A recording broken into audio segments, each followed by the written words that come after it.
Did you know you can own a house with a monthly income between 3,500 Rand and 22,000 Rand in South Africa? These are the end users of residential properties. Homeowners purchase properties for personal use or investment purpose. Majority of the first-time buyers are often beneficiaries of government housing subsidy. Applying for the First Home Finance Subsidy is free of charge.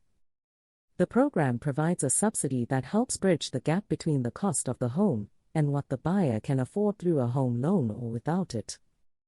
This is especially beneficial for middle to low-income earners who may struggle to enter the property market. Is your joint monthly income between 3,500 and 22,000 Rand? If so, prepare yourself. First-time buyers play a key role in driving demand, especially in the affordable housing segment. First Home Finance is a once-off housing subsidy that enables qualifying beneficiaries to buy or build their homes on an affordable basis. The program was developed by the Department of Human Settlement qualifying criteria.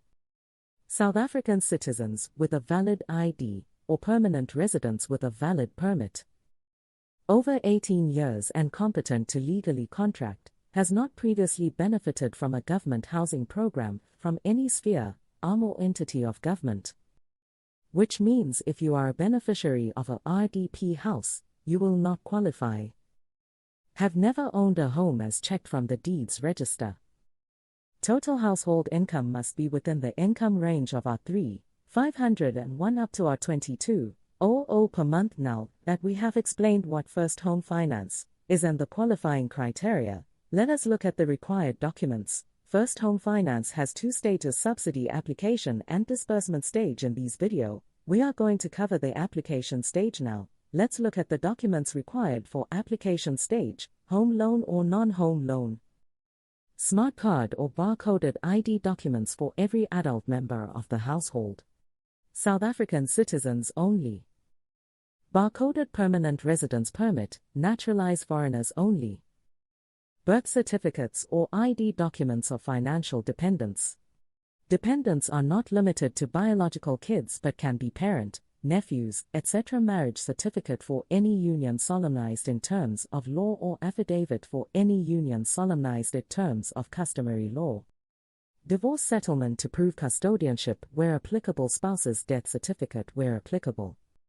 Proof of source of monthly income payslip for employed or a 6 months bank statements if self-employed, accountant letter where applicable, 12 months payslips if earning commission only.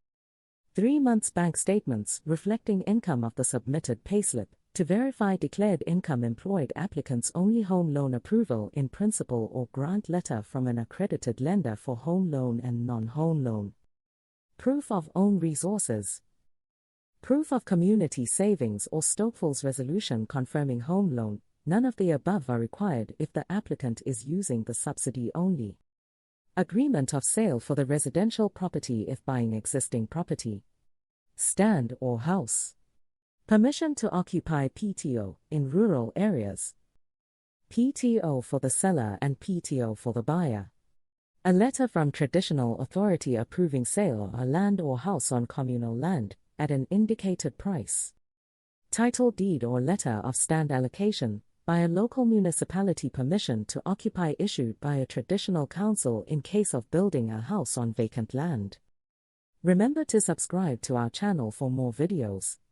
Part 2 of First Home Finance coming soon, don't miss it. Comment checklist for a free PDF checklist. See you in the next video.